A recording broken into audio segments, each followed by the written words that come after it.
Hello, my name is Ivan, and this is the Centro, the Downtown El Paso podcast. This is going to be your exclusive look at everything happening behind the scenes in downtown. This is my co-host Brenda, and we're so excited to take you along our first episode. From the places in downtown to the businesses and the projects and the events that you do not want to miss. If it's happening downtown, we're talking about it right here. This is Centro.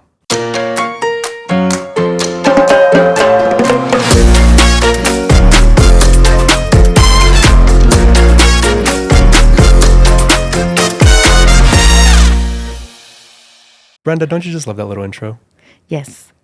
Yeah, so what you're going to expect on this podcast is we're going to be taking you behind the scenes to the different businesses and events that happen here in downtown. So we're going to be highlighting what's new, what's coming, and what you should have on your radar. We've got business spotlights, a little Chisme Corner, and we're hitting the streets to hear from you. Downtown El Paso has always been a place where culture comes to life. From the music to art to the people, it's something you could really just feel walking around, let's say even the plaza. There's actually a brand new festival that's really built around that energy. Joined with us, we have the festival director and managers. I'm joined with Seth and Jessica from the Soul Summit Music and Cultura Festival happening on May 2nd and 3rd. So can you guys tell us a little bit about the history of how this came together?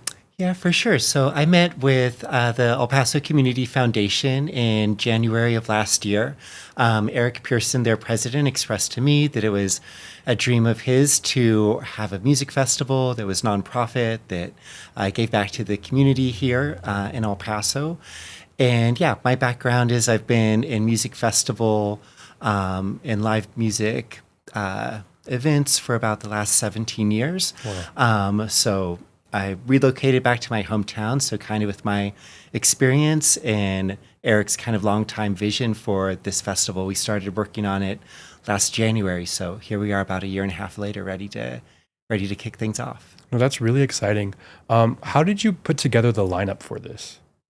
Well, yeah, I really wanted something that reflected the community in the borderlands. So the festival is, 50% in English, 50% in Spanish, totally bilingual. It's also important for me that male and female fronted acts were also equally represented. You don't really see that on a lot of major festivals, but that's something I always like to try to do. So, and about a third of the bands are locals. Wow. And so, we have artists coming in from New York, New Orleans, Puerto Rico, Venezuela, so kind of all over the world, kind of to come together, kind of create this eclectic indie rock, alternative, Latin kind of vibe was what we aimed for. Jessica, can you tell us a little bit about the acts that you're bringing in? Sure. So we actually have 18 artists on the lineup. You can expect headliners with the Flaming Lips, Bomba Stereo, Adrian Quesada, Jimena Sariñana, Ella Minus, and just also various local acts as well. We're trying to pretty much include everyone, a little bit of indie music, cumbias, and as well as local acts, because I feel like that's what makes, our community.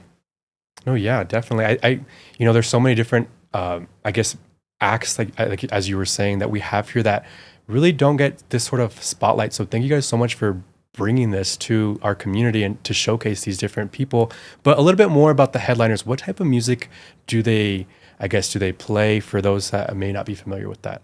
Sure. So go ahead. Yeah, the Bomba Stereo, they're from Colombia. I would say that their music is kind of pop infused with kind of Latin Caribbean rhythms in it.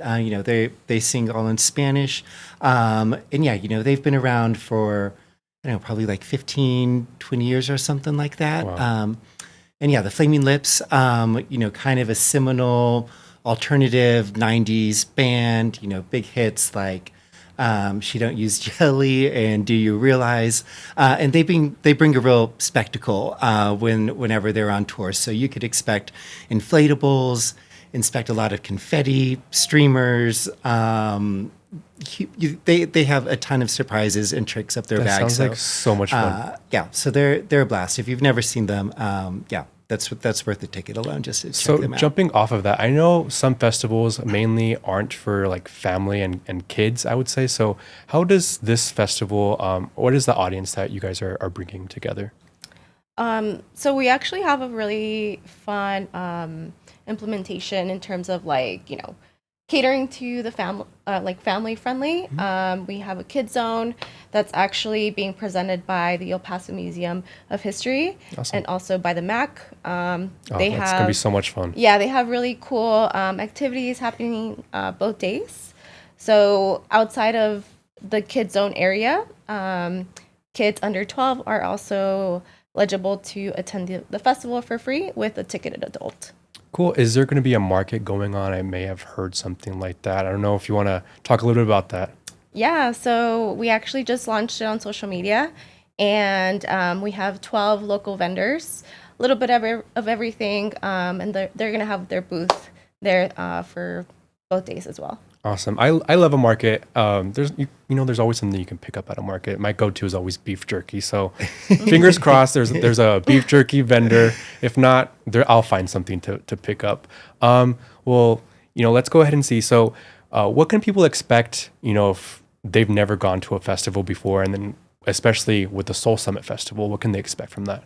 I think you could expect really good vibes at Soul Summit. It's there in the heart of downtown, San Jacinto Plaza, which is beautiful, and it's shaded, has a lot of seating in there too. So I would expect folks to feel really comfortable here.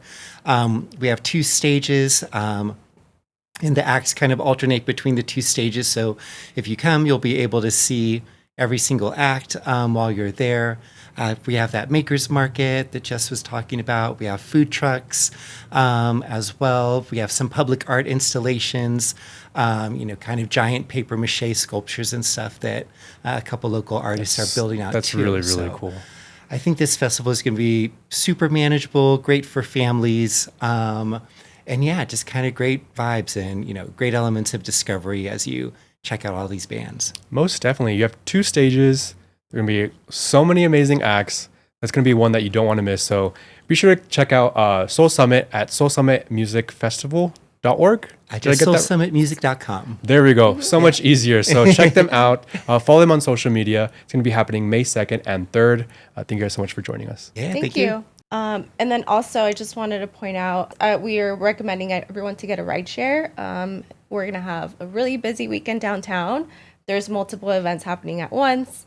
So just, for everyone's safety, we do recommend people to get a rideshare. Uber or Lyft will be just fine. And also, we have something very unique to downtown is the streetcar too. So be sure to use the streetcar. That's also a public free thing that anyone can access. So you can park a little bit away and then get a little bit closer through the streetcar. There you go. Yeah, Perfect. rideshare, streetcar. Yeah. We're here in downtown El Paso, where we're going to be talking to people, learning about what they're doing, where they're heading, and what they love most about being downtown. So, can I have your name? My name is Vincent. Alexa. That's Haley. Awesome. Okay, so what brings you guys to downtown? So we are here for my girlfriend's family to see him, and I've never been here, so I figure I'd tag along and explore. So what's your impression of downtown? Well, I like that it's very colorful and vibrant. It's warm. We're from Chicago, so the weather is vastly different from here where we're at. It's windy, cold, and rainy, but here it's really sunny and warm, and I like that there's just a lot of open space, enough parking, so it's great. It's great vibes. Awesome. Thank you so much for that. We love our downtown, so thank you for that. So I'm not sure if you guys know this, but we actually used to have live alligators here in the plaza. It was about maybe in the 70s or so. Fact check me, I may be wrong. But after then, it became a little bit of a liability with people kind of mistreating the animals. So they moved into the zoo. So now we have this little thing to commemorate them. So little fun fact for you there. There's so much to do in our downtown. We hope you guys are able to explore. Thank you. Awesome. Thank you guys. Did you want to add anything? I really like how vibrant the Mexican culture here as well. Being Mexicanos, it's a very different vibe from being Mexican in the Midwest. And I think coming down to the South, it's like you get more of a vibrant culture and just being able to see and talk and interact more with the people here as well in the community. Awesome. I agree. Yeah, we have a very special downtown here. So thank you guys for exploring. So joining us today is going to be Tracy Yellen here with the Paso del Norte Community Foundation. She's actually the CEO. So thank you much for joining us, Tracy. Yeah, thanks for having me. Awesome. So for people who may not know, can you tell us a little bit about the Downtown Deck Plaza? Sure, yes. So Just for some background, we got introduced to this project when we were working on a trail system for El Paso County, the Paso del Norte Trail with the Paso del Norte Health Foundation, 70-mile hike-bike space across El Paso County. Yes, so exciting. 20 miles completed, 30 miles in development. We're really making progress. And so we worked closely with TxDOT in that process, and we're trying to figure out how do you get bike spaces through downtown. They were working on reimagining I-10, and in one of their public meetings, they showed this rendering of a park that would go over the freeway, over I-10 in the downtown corridor, and that was in the late 2018-ish. Got very excited about the prospect of getting involved in this. Worked with the city of El Paso to get some funding from the U.S. DOT to do a feasibility study. And so after the pandemic, worked with the community on a vision for what a deck park would look like. So what we've developed is a 6.5 acre park over I-10 massive. From Santa Fe to Kansas with highly activated spaces. So it's an amphitheater, a children's playground, dog park, field house, recreation, sports courts, space for entrepreneurs, vendors, food trucks. So, a central park for El Paso that better connects kind of the spaces downtown south of the freeway and spaces north of the freeway, which, some are referring to uptown, but connecting to Sunset Heights, connecting to the Rio Grande neighborhood, connecting to UTEP. So really expanding the footprint for our downtown community. And making it safer too, just to walk straight over, essentially reconnecting the two areas. It absolutely does. And, even in the Biden administration, they had a program called Reconnecting Communities, and it was to fund projects just like this to, 50, 60 years ago, El Paso had these gorgeous connected neighborhoods downtown, and north of the freeway. There were houses and neighborhoods, and so this gives us a chance to reconnect a part of that. Certainly not the whole thing, which would be amazing, but at least in this core area. That's amazing. So I-10 is expanding no matter what. Let's clear the air on that one. A lot of people have been saying, they kind of get confused with that. So can you expand a little bit? Yeah. So TxDOT did this study on I-10. The freeway was constructed in the late 60s, early 70s. Every 50 to 60 years, you need to reconstruct them. So the damage caused to the freeway from rain, wear and tear. So they need to rebuild that part of I-10, and so they have $500 million allocated for the first phase of that reconstruction from Loop 1966 or just by UTEP to just east of I-10. So $500 million to reconstruct downtown 10 at first phase. They'll eventually go to Executive Center, and I think they'll eventually go to Copia. But then in this phase one, by law, they have to raise the height of the bridges downtown. So all the bridges that are north-south, so from Santa Fe to Campbell, have to be rebuilt in order to meet new code, which is 18-foot clearance versus a 14-foot clearance. So as they do that, they will also then add a lane downtown. So they'll take the retaining walls downtown, which are sloped. They will straighten them out. That's what gives us that extra lane. And then they will instead of kind of rebuilding those north-south roads, we could cap the structure instead. Create those north-south connections, but put green space in between. That sounds great. To me, that sounds great. At least, very exciting to have something like that, a project planned. Just something that you don't see too often, especially here. This is a once in a lifetime opportunity, once in a generation, I should say. So yeah, that's a great point. And that's why, because as TxDOT does their work on I-10 and puts those retaining walls in, they can make the retaining walls strong enough to hold the deck. And if we can't kind of meet this moment, then that opportunity kind of goes away. And we've seen how effective these spaces are in other communities. So your listeners, your viewers may have heard of Clyde Warren Park in downtown Dallas. They had 500 people living in and around downtown 20 years ago. They have 40,000 people in and around downtown today since that park was built. It's the #1 tourist destination in Dallas, which has many destinations. So they've seen a resurgence. They've seen more housing, more services, more activity in that downtown. The Dallas area, they're now building 3 more deck parks because they've been so positive from a quality of life perspective, but also from an economic development perspective. And I think they just recently opened part of one, if I'm not mistaken. Yes, they're announcing, they're opening Halpern Park. It's a new deck park off of I-35, over I-35, between one of the neighborhoods and the Dallas Zoo. So, Tracy, why is a project like this so important for our community? You know, you talked about that once in a generation. So I think there's this moment where we either have a wider hole in downtown with the freeway, or we have a community space for all, an activated space. We're seeing, thanks to the work of the DMD and all of your partners, but an incredible response to community events and community spaces that belong to all of us. Neighborhood parks are so important, and we all, in our communities, we need those green spaces near where we live. But these destinations, for sort of downtown destination, where there are activities that don't make sense for one particular neighborhood, like a parade or the Winterfest, that downtown makes sense for those kinds of venues. You're seeing such an incredible response to them. 55,000 people opening night of Winterfest. Insane. The highest visitors came from 7936, 79938, 79924. They're coming from all over our city. If you look at the 450 to 600,000 visitors for Winterfest season, coming from every zip code, as a higher percentage of residents coming from the east side, but also south of the freeway in 01, 03, 05, 07. Like it's a place that unites all of our community. Most of these events are free and available, and we see it's just beautiful to me. We spend a lot of time downtown with our family, but all families and dogs and grandparents and grandkids. It really is a unique space for us all to come together. So I'm a dog owner. Can I expect maybe a dog park? Yes. So right now in the plans that are 30% design, there's a dog park, and there's a section for large dogs and a section for small dogs. So I think that'll be really fun for families, but also individuals that are coming. It's a great way to meet people, great outing with the dog. It's a nice time to socialize and get one of those pup cups. Yep, and, there we go. Enjoy. Yeah, it'll be for the.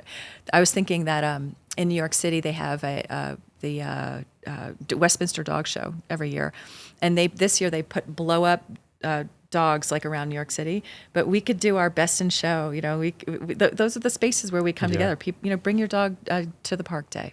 Yeah, most definitely. And there's so much to do with. There's so much potential, I should say, that could happen as a result from this park. Yeah, just the sky's the limit, like the kinds of activities and events. I mean, there'll be things that are very simple, like you could come and walk, you could come and sit in shade, you could come and play at these sports courts, you could be a senior, and I expect us to have a game station where you with your family play, or I think the food trucks, the lunch crowd, the early evening kind of happy hour crowd. There's going to be something for everybody in a space like this. That sounds so exciting. I even saw like a little playground area in the rendering. So I'm very, very excited for this.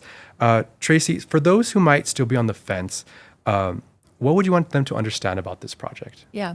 I think a couple of important things. One is it's this timing, and that's sort of the once in a generation, which we've talked about. Secondly, we've also talked about it being a community space for all, something for everybody, and another attraction. And third is the economic impact. So we engaged HR&A. They did an economic impact study. It shows that this project and projects like this would have $1 billion of impact, positive net income revenue to the community because of the project. And that's from 300 permanent jobs that would be developed. But it also contributes to quality of place. So it adds green space over the freeway, which is important. It reduces I was just about to say. and noise. So those are important. But it also they believe will really spur affordable housing and more housing options for people in and around downtown. So we have a potential 1.7 acre adjacent parcel that we're hoping we could build about 1,700 units of mixed income, mixed use housing. And then you can just see that expansion of it out there. Already we have so many residents that live in Sunset Heights, Rio Grande, South El Paso, all in walking distance to this space, where then we build more opportunities to bring the grocery stores, the other kinds of amenities that people are looking to have downtown in order to create that urban lifestyle for people looking to live in a downtown area. Yeah, and I know it may be a little surprising, but I've been hearing a lot of people saying that they want to move downtown. So this is potentially brings so many different units to downtown that brings that type of possibility. Yeah, the city did a study, the Uptown Downtown Plan, and they have a projected pent-up demand for about 10,000 units of housing. Wow. And that would be from kind of Sun Bowl Drive or all the way to Paisano, Segundo Barrio, Duranguito area, Texas, McGoffin, and in and around this area. So you really just create this additional resurgence of vacant lots, vacant spaces, underutilized spaces that exist right now in that area. Yeah, downtown is, I feel like, at this really beautiful moment in time right now where, we still have that history, that historical part, but we're also seeing this new wave of everything coming together. We have all these different projects going on, and now the planned, Downtown Deck Plaza. So very exciting. I do think, there's so many different things that we could do with this. And, I guess the main point that we need to get across is that there is construction coming to I-10 no matter what. So it's a matter of, do we get something out of it, or do we just, wait for the construction, have that little brief moment of, just being very upset, whereas, we get through it and we have this beautiful park to enjoy. Yeah, thank you so much. I mean, it's these big projects get done when we work together, and we're very grateful to the city of El Paso, the county of El Paso, the private sector for creating a coalition where we can really think through how we get this done at minimal cost to our community. That's the goal. We don't want this to be a burden on our community. We want it to be a benefit, and so that's what we're all working very hard to achieve. And for it to be a complementary space to the convention center, to our art museums, to all the reasons people are coming, the library, the MAC, the El Paso Museum of Art, like all of these really wonderful places. Okay. We really encourage people to learn more and get involved. There are a couple of ways you can do that on the website, downtowndeckplaza.org. You can learn about the cost of the project, sources of revenue that we've successfully been able to secure so far. But also, we'd love to hear from people what they'd like to do in this space. So there are comment cards on the website under Get Involved. You may see my name there. Okay, good. So we've heard from people that they'd like to see music under the stars and farmers markets. So the infrastructure is one thing, but the activity is another. So we'd love for people to dream with us and also, give suggestions of what they'd like to see in the space. Awesome. How about social media? Where's a good place to find you all? Facebook, Instagram, on both of those channels. Awesome. And that's just Downtown Deck Plaza. So thank you so much, Tracy, for joining us. I think I hear a little chisme, so stay tuned for our Chisme Corner. You already know what time it is, Ivan. Oh, great, Brenda. What time is it? Where we talk about what's happening in downtown. Is it time for the Chisme Corner? It is. Cool, because I have a really cool place to tell you about that I've been keeping my eyes on. So over the past few months, around the pizza joint in the Gardner Hotel at 305 East Franklin, I've been seeing a little something going on. I'm not sure if you've seen it. Have you? Something, but I can't really tell what it is. So it's in the spot that used to be where Craft and Social was. So maybe something similar. We'll have to see.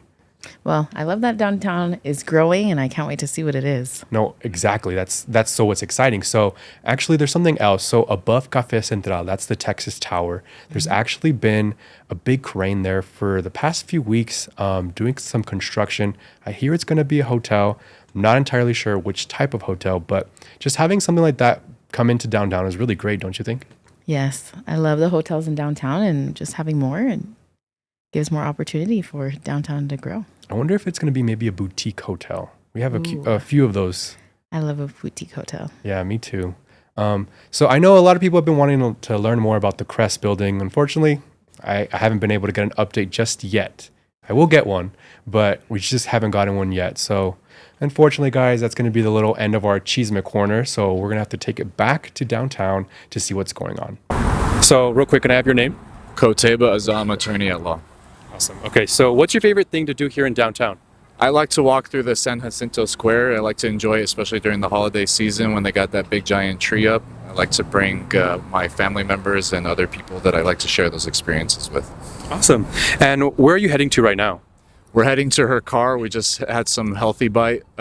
She does real estate. I'm going to do a show or a talk later on concerning real estate with her. So we were just speaking about that, but we were just at Healthy Bite, which is a great place to eat here in downtown. I agree. Last question. What's the favorite memory that you have here in downtown?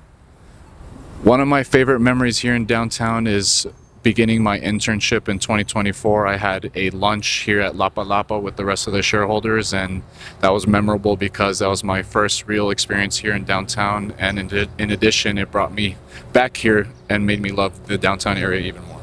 Awesome. Well, thank you so much. Thank you, sir.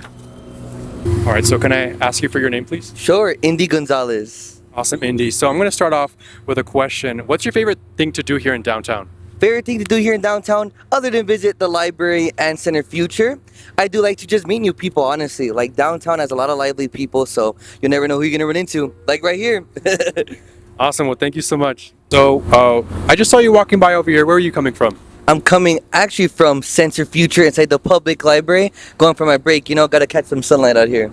Awesome. Cool. And what's a favorite memory that you have here in downtown?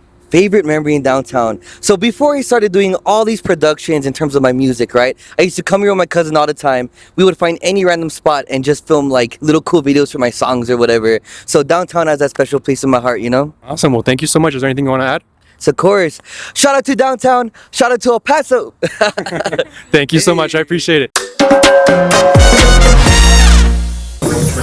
Downtown's also home to those places that have been a part of their story for decades. One of those places is here at the Tap, which is celebrating their 70th anniversary. They've actually seen downtown grow through the different generations that have come. We're going to go ahead and talk to Charlene, one of the owners here at the Tap. Joined with us, we have Charlene Soule, owner of the Tap. We're going to learn a little bit more about the 70-year anniversary they're going to be celebrating very soon. This year, an incredible year. Charlene, thank you so much for joining us. Thank you for inviting me to do this. I'm honored. Awesome. So let's just get started. So 70 years, that's a huge milestone. Can you tell us a little bit about the history of the Tap? Okay, well, my father started this business in 1956. He kind of gave me that date because he couldn't remember when I did ask him. But so he guessed more or less 1956. And he started this business because him and his partner at the time, back in the day, they owned all the bar businesses downtown. Wow. And it became popular and big business when Fort Bliss would bus all their soldiers downtown, and they would, so that they would have on their leave. And that's how this whole thing evolved. My dad and his partner owned all the bars downtown. They had like a monopoly, you would say, of all of the bar business. And then when they split up, my dad kept this place, the Tap, and he kept a place across the street called the Le Carlo, where now the electric company building is. Now, it wasn't there before, but yeah, so when they bought out that land, well, that got torn down, and then he just concentrated here. Awesome. Yes. That's amazing. Like you really can't find anywhere else in El Paso like a bar like this. So it's absolutely Lots beautiful. of times, it's funny you say that because even me or myself, my friends, or we go, well, let's go somewhere. Where do you want to go? Well, you know, get me away from work for a little while. Let's go somewhere like the Tap, you know, somewhere around town. And we say, they're like, well, there isn't anywhere like the Tap, you know, and everybody has, you know, there's great places around town. It's just not everybody's individual, and there's just nothing like the Tap. Yeah, I definitely recommend stopping by. I actually had the nachos not too long ago, so absolutely delicious, by the way. So speaking on that, what is something that you would recommend to someone that it's their first time ever stopping by the Tap? What is something they have to try? Well, of course, it would be the nachos, because those are nachos, the way we prepare them and the way we present them is an invention of, not an invention, but the way my dad put them together. Because he put them together with his love of sharing of food. And that's how he kind of put it together. We would sell burritos, or he would sell burritos at the time. And when the meat was fresh off the stove, he would put tostadas, and like the tostada, and he would put beans in the meat. And then he would start sharing with the people like, because the meat was fresh off the stove. And it is something that you do have to share because that plate is massive. Like it's a lot. So he would start putting them on plates because the meat, and he'd have a few customers in the morning when the meat was off the stove, and he'd start sharing them. And then when they started, well, we want another plate with the way you gave it to us the other day, and we wanted, and that's how it got originated. So when a lot of people come, they think, oh, nachos, the nachos where they pile and they're high, and and those are good, but ours are not like that because ours were meant for individual, and we prepare each tostada individually. And so people are kind of they're surprised when they see them that way, that they're not just piled high, and that every chip and every chip has means cheese, meat, and it's not just one does and one doesn't.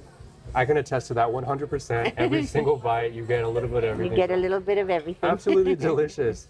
So as the tap has evolved, how has it kept its identity since 1956? Well, there's two things that keep the identity here, and one was a promise that I made when I took over the business, when my dad offered it to me after much trial and tribulation on his part and much begging and kicking and screaming on mine. Well, one of them was never to change it. That was the promise. It says you can keep it and you can have it, but you have to promise not to change it.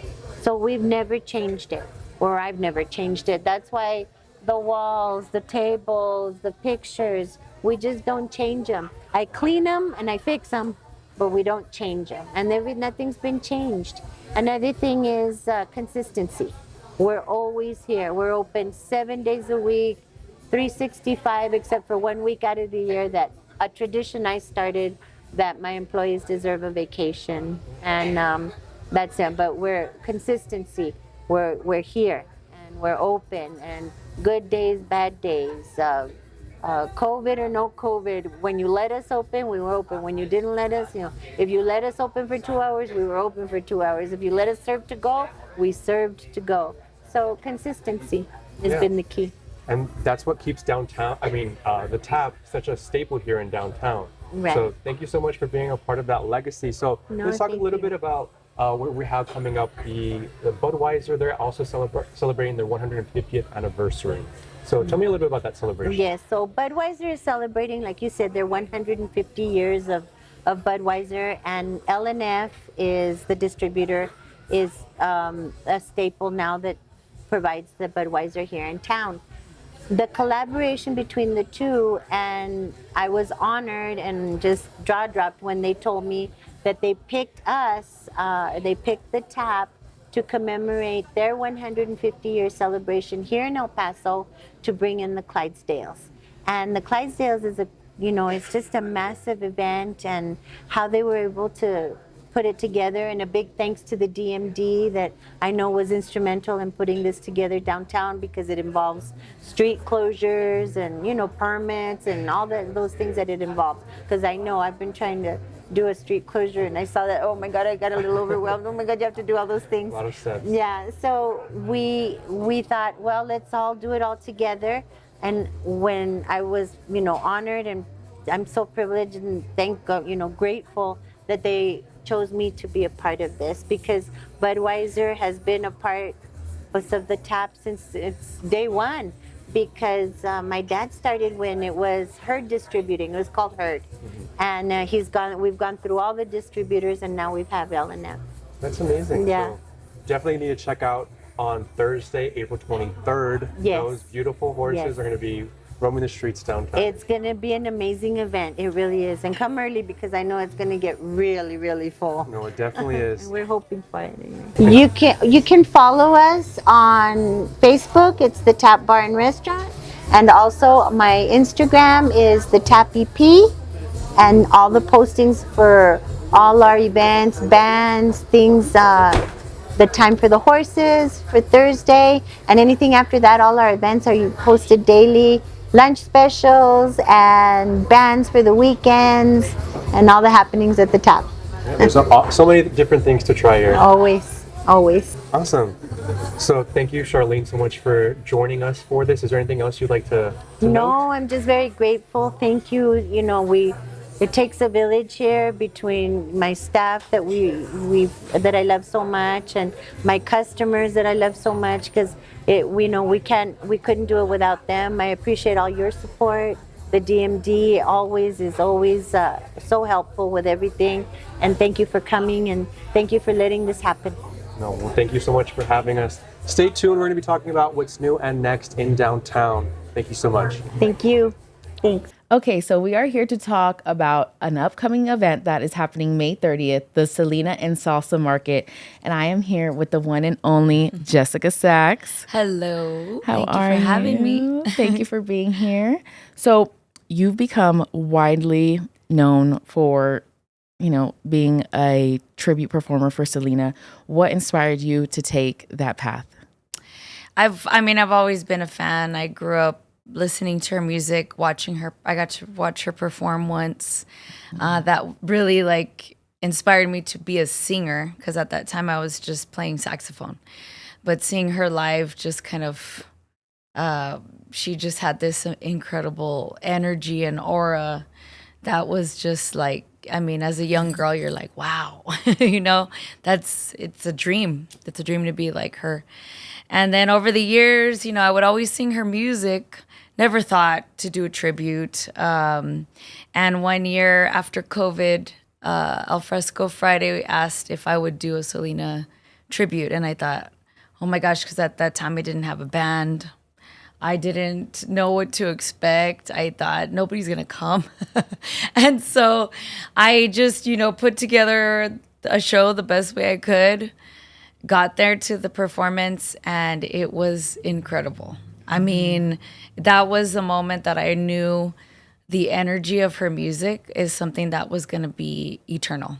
It's never going to go away. I mean, there's young kids that never witnessed her presence, and they're instant fans just by hearing her music. So at that moment, I was like, okay, this is something that I would like to continue doing. And it just kept evolving over the years since that moment. Yes, I love her so much.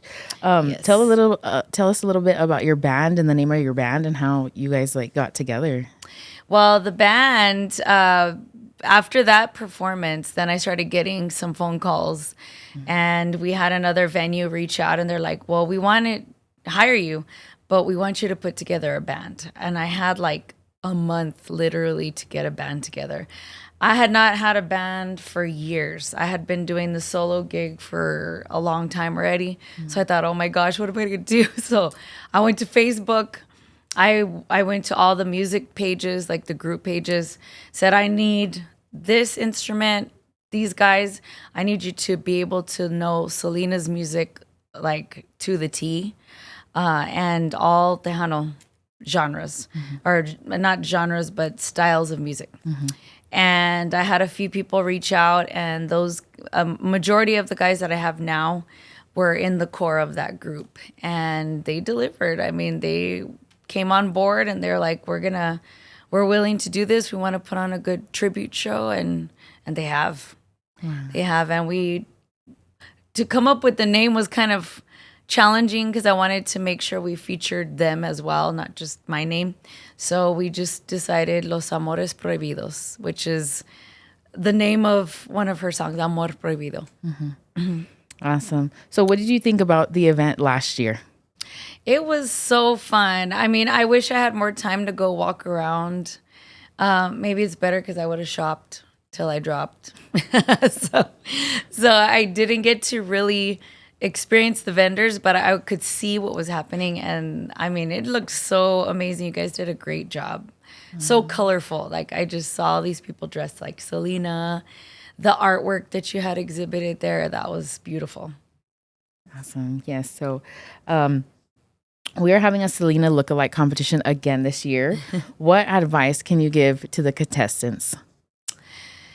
That's a good question. I mean, I think as expressive as you can be with the outfits.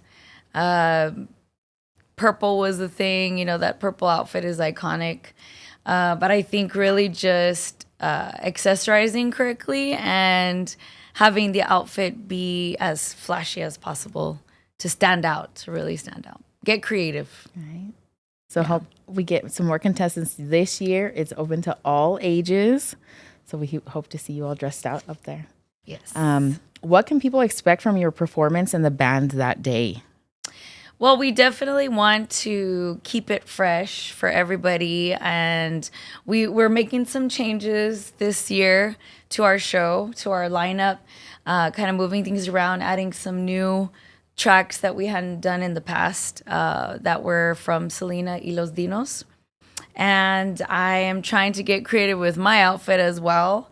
I don't like to wear the same thing all the time, so I'm trying to work on getting something new by then. Hopefully, I can have something ready by then, but if not, we'll see what happens. Stay tuned. Your outfits always come out nice. And Thank what is you. your inspiration with the purple hair? That's a funny story. Going back to COVID again, I was blonde, believe it or not, at that time. And nobody was going to their hairstylist because we couldn't, right? So I was bored and I just started ordering from this company, like different colors. And they would say temporary. So in my brain, I was thinking, oh, it'll wash out. So I did a pink and I didn't like it. It washed out really fast. So then I saw the purple one and I thought, well, let me try that. If I don't like it, I'll just wash it out. So I put it on my hair and it was like this, like really, really bright. And I thought, this is not going to wash out. And I called my hairstylist and she was like, Jessica, you can't go back to blonde. Like we have to go backwards and do the process all over again. And I thought, I'll just learn to love it. Everybody has blonde or brunette, so there's not many purple yet at this time. So I just kind of took it one day at a time. And then I noticed, it was something that just became part of my look. And it's been that way ever since. Yes, I know Selena didn't have purple hair, but I feel like it just gives that, Selena It does touch. contribute to the Selena show for sure. Mm-hmm. For sure, yeah. Yeah. So we have a couple pictures from last year, and I want to get some of your reactions. She had this beautiful Selena-inspired outfit made. Yes. In the purple hair. So this is her on stage, and this is some of the kids who were there. Those are the best. The kids right, are so much fun. And they're just so They're into so it. cute. I love that her legacy is just being. Most definitely. This was some photos of the little ones and the older ones participating in the competition. There was a good amount of people, and kids there who participated. It was a little bit difficult to choose. And here, this is when we gave the award to the best salsa. This one was cool Alma Salsa. She was so excited to win this. We'll have another trophy again this year. That is cool. And then another one with you on stage. Yes, I got to give a shout out to, the Instagram is Adrian Styles, and she is incredible with outfits like that. So I do recommend following Adrian Styles. Okay. She's a great seamstress, and her work is just beautiful. And go ahead and tell us your Instagram and where people can find you at. Yes. On Instagram, you can find me under Jessica Sachs. Just remember, it's Jezzika. A lot of people misspell it and then you can't find me. But it's Jessica Sachs on Instagram. I do have a new YouTube channel, Jessica Sachs Official. And on there's so many different genres of music, including the Selena performances. And original music is on there too. So if you subscribe, you're going to be up to date on all of that. So everyone, you do not want to miss this. The Selena and Salsa Market will be happening again May 30th right in Union Plaza. It's a free event for the community. There will be vendors, food trucks. There will be a salsa tasting competition, and obviously the tribute band and so much more, a kids corner. If you want any more information, please visit us at downtownelpaso.com and also our Instagram. Thank you, Jessica, for being here. Is there anything else you would like to say? I just want to thank you all for having us again. We are very honored to to pay tribute to the Queen of Tejano. You know, there's so many artists out there that do tributes and stuff like that. So we're very happy to be chosen to do that, to represent her music, and it's our mission to make sure it's done well. So we're excited to be there. Awesome. Thank you. We're so excited to have you guys there. Thank you. Hope to see everybody there May 30th. And that's just one of the many things that's happening in downtown. We actually have a full events calendar that we're going to talk a little bit about. So we have a packed April, May, June, honestly, the whole year. But let's take a look at what's going on. So the El Paso Chihuahuas are going to be back April 22nd. The Symphony Orchestra will be here April 24th and 25th. And I heard that the Sun City Bacon Fest is going to be back. So I don't know if anyone has gone to one of those in the past, but they are bringing it back this year. That's going to take place in Union Plaza on April 26th. Super excited for that. Love me some bacon. Me too. And then I think we have the Budweiser. Clydesdales. I could never pronounce that. Along with the Tap 70th anniversary. Can you believe that they've been here for so long? I love the Tap nachos. I did try the Tap nachos during restaurant weekend. They were really, really good. So I do recommend that. That's going to be happening on April 23rd, which is actually not too far away.